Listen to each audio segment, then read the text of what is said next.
Hi folks, how you doing? It's James, JT at the movies. I'm in the car.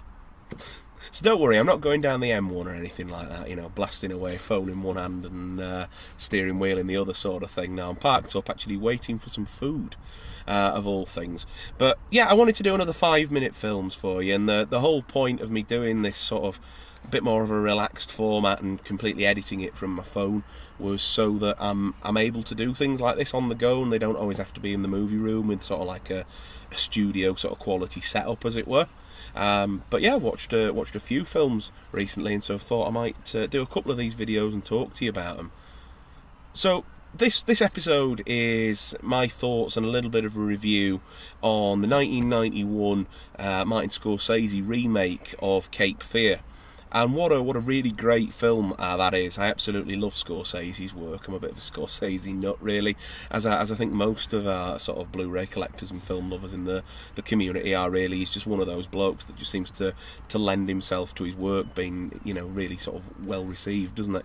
But yeah, it's a remake and a slight reimagining of the original story. It's based on a book from the late 50s. Is the original film that came out in 1962, I believe. The original obviously had Gregory Peck and Robert Mitchum in it as the roles of Max Cady and Sam Bowden. In this one, those roles are absolutely superbly filled by Robert De Niro playing Max Cady, and then you've got Nick Nolte putting in an absolutely fantastic turn as Sam Bowden.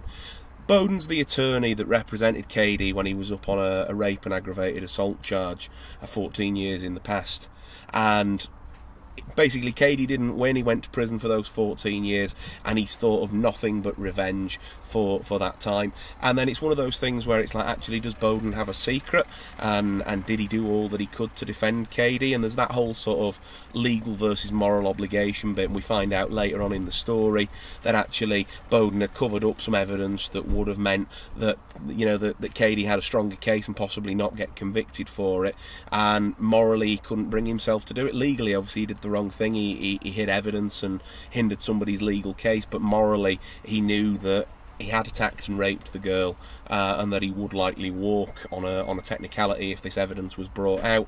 And then whilst in prison, Max Cady's found that these documents were concealed, and he's gone over his case files over and over and over again in his cell, and he's really built up this hatred for Bowden's character. And so he starts stalking him and terrorising him through little loopholes in the law which are completely legal, sort of turning up and harassing him but not really doing anything that the police can get involved with. And Bowden goes to the police, he goes to fellow lawyers, he involves private investigators, and goes down every sort of avenue that he can think of to try and get this guy stopped within the means of the law.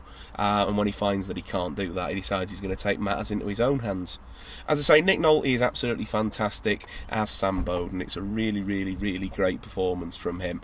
And Robert De Niro is absolutely unhinged as Max Cady. It is superb, and it's an absolute travesty that he didn't win the Oscar that he was nominated for as well. This was also one of Juliette Lewis's breakout roles, where she was actually the daughter of Sam Bowden, Danielle Bowden, and she's really, really good in this as well. She really sort of conveys the whole sort of teenage thing with the real sort of conflicted angst and emotion, and there's a really, really creepy scene in it where Bowden's sort of trying to come on to her, really, to get at Sam, and the two play the scene really, really well. And then I believe Jessica Lange is the actress that rounds out the cast, as I think she's called Anne Bowden, the wife, and she's really great as well.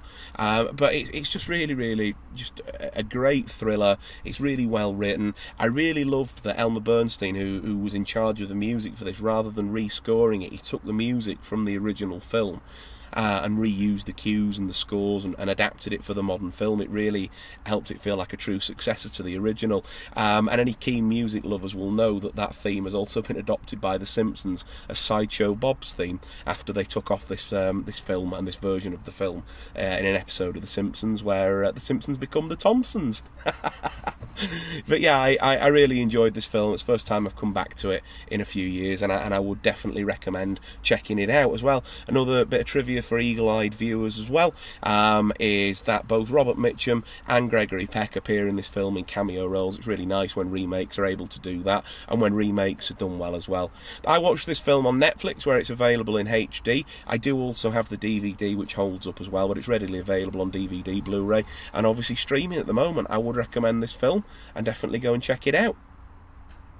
So that's been my 5-minute film review, my thoughts on 1991's Cape Fear from Martin Scorsese, starring Nick Nolte and Robert De Niro. Definitely check that film out. If you've liked the video, drop me a thumbs up. Leave me your comments down below. I'd love to know your thoughts on the film, or if you haven't seen it, are you now excited to watch it after this review? And if you haven't already subscribed, please think about subscribing to the channel. I'd love to have you stick around a little bit longer. Above all else, folks, take care of yourselves, especially in this heat, and I look forward to seeing you again real soon for the next one. Bye.